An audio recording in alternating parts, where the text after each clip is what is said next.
Somebody pointed out to me recently that by focusing on what I don't want, namely religion, I'm attracting more of it into my life, which I agree would be a very unfortunate irony, if not for the fact that I'm focusing on what I do want, and that's freedom and lots of it. You see, I make these videos not because I despise religion as humanity's way of poking itself in the eye with a sharp stick for no reason, although obviously I do, but because I want to live in a free world full of free people who can say whatever they want to say and who can be whoever they want to be 1000% of the time, and where nobody is allowed to shut them up because their crackpot religious beliefs have been offended. I don't care at all about theology, unless it threatens that freedom, and then I care about it the way I care about rabies or typhoid. So you could say that I'm not so much anti-religion as pro-freedom. Indeed, if religion was pro-freedom, I wouldn't have such a problem with it. But then if religion was pro-freedom, it wouldn't exist. Because religion feeds on a broken spirit, and that's why it tries to break your spirit the moment you come into contact with it.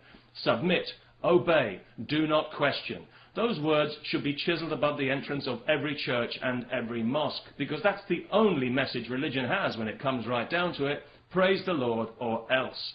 The Pope spelled it out for American Catholics when he told them obedience to the doctrine of the church is the foundation of your faith.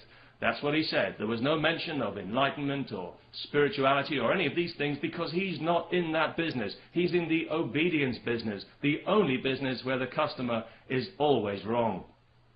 Clergy are the only salesmen who don't have to justify or prove any of the outrageous claims they make for the product they're hustling, and this leaves them free to engage in the kind of open fraud which in any other walk of life would be a criminal offence.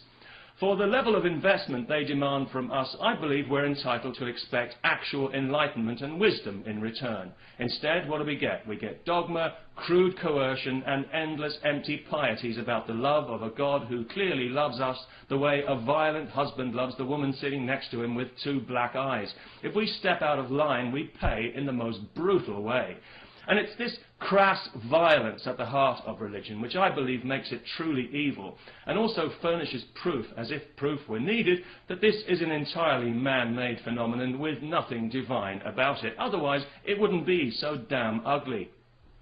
The God of the desert is transparently a false God. He's a puppet who speaks with the voice of ignorant men who are afraid of knowledge and afraid of freedom, and who therefore need desperately to control the thoughts of others for their own miserable survival.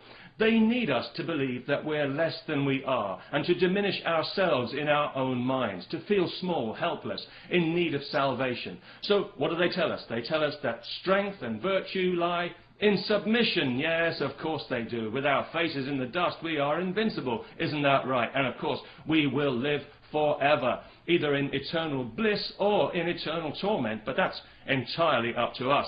Eternal bliss requires that you wear a straitjacket of blind faith, not permanently, just from now until you die, whereas living a joyful, humane, compassionate, but godless life will get you horribly tortured for all eternity.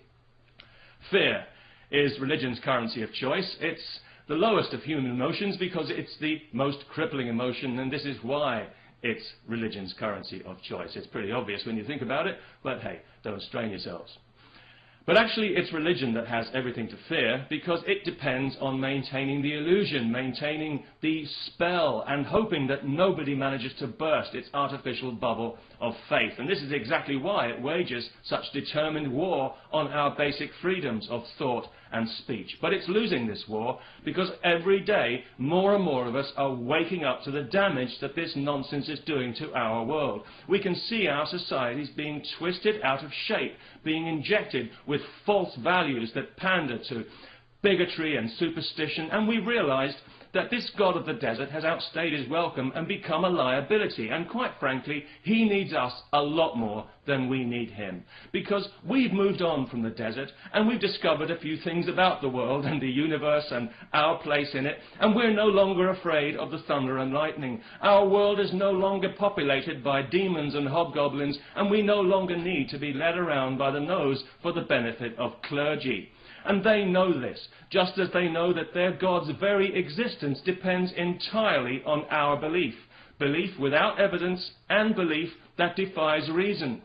And when that belief disappears, as one day it certainly will, this ridiculous God will disappear with it, instantly and forever. He won't be able to vent his wrath or visit retribution on anyone, because he won't exist. He'll evaporate quicker than common sense in a creation museum, and his vast army of controlling, parasitical clergy will find themselves briefly, cartoon-like, in mid-air before dropping like fleas into a bucket.